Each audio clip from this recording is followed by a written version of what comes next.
আমাদের পরিবার আত্মীয় স্বজনের সাথে যে ঈদ যাপন করতে আসি, এটার অনুভূতিটাই ব্যতিক্রম। এটা ভাষায় বলে বোঝানো যাবে না। প্রতিবেশী, আত্মীয়, এমনকি অনেক কাছের বন্ধু যাদের সাথে দেখা হয় শুধুমাত্র ঈদে, প্রচণ্ড আগ্রহ নিয়ে যখন আসি এদেরকে দেখার অনুভূতি অন্যরকম।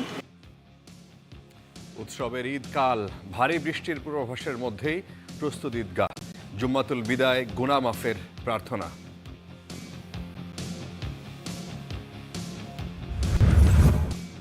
শেষ মুহূর্তে ঈদ কেনাকাটার ধুম, আতর, টুপি, জায়নামাজের দোকানে ভিড়। ঘরে ঘরে মেহেদি উৎসব। মানুষের মধ্যে যে শৌখিনতাটা আছে, সবাই যে এখনো মেহেদি দিতে চাচ্ছে। এই আপুর ডিজাইনগুলো আমার অনেক বেশি পছন্দ হয়েছে, তো এখানে আমি দিচ্ছি। ঈদযাত্রার শেষ দিনে স্বস্তি, ভোগান্তি কমাতে সমন্বিত পদক্ষেপের তাগিদ। শৃঙ্খলা ফেরাতে সময় চাইছে সরকার। রুটগুলোকে যদি আমি আরো উজ্জীবিত করতে, আরো কানেক্টিভিটি আনতে না পারি, দেখা যাবে সড়কের চাপ আরো বাড়বে। আমরা কিন্তু এই এক মাসে সরকার হয়ে কিন্তু এই এত বড় একটা আমরা কিন্তু এক মাসে কিন্তু শেষ করতে পারবো না। সৌদি থেকে ফিরল মধ্যপ্রাচ্য যুদ্ধে নিহত মোশাররফের মরদেহ।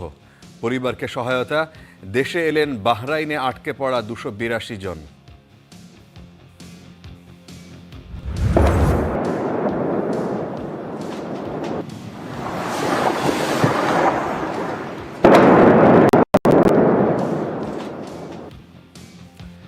তেহরান, জেরুজালেমে ব্যাপক বিস্ফোরণ।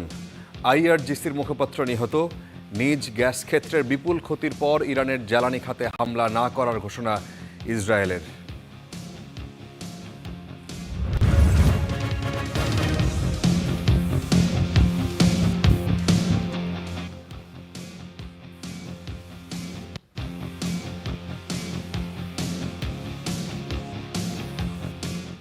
ঈদ মোবারক।